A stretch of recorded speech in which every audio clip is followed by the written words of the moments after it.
It was a little bit smaller and has been expanded upon several times, and it's considered an open campus, just like Helen Haller is an open campus.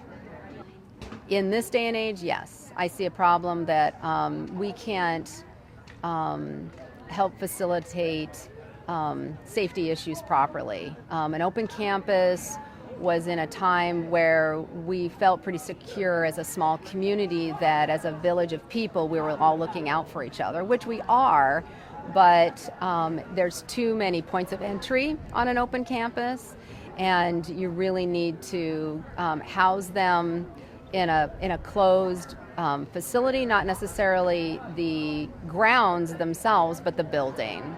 You know, when you're shuffling really small children at Helen Haller around in an open campus, not only is the Pacific Northwest not conducive to that, it's also not safe. The littlest kids need to be in a closed facility.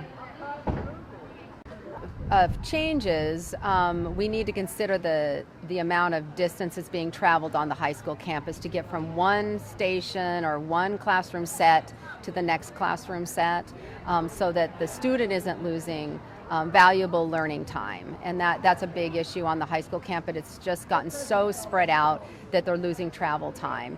And they're also packing around a lot of weight. It's not like they're just themselves running around. They're actually packing all of their books and their supplies with them, because there's not enough locker facilities, nor is there time between classes for them to actually get to the things that they need. So they've actually alleviated that by allowing them more time to get from point A to point B, but it has cut into their learning time. And so over a course of a school year, they're probably losing 50 to 60 hours of learning time when they should be in a classroom.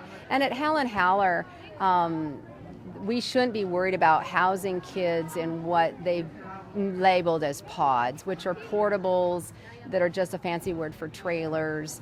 And, you know, we've taken the oldest, maybe fourth grade students, and we're housing them in the trailers because they have a better awareness of safety or an intrusion.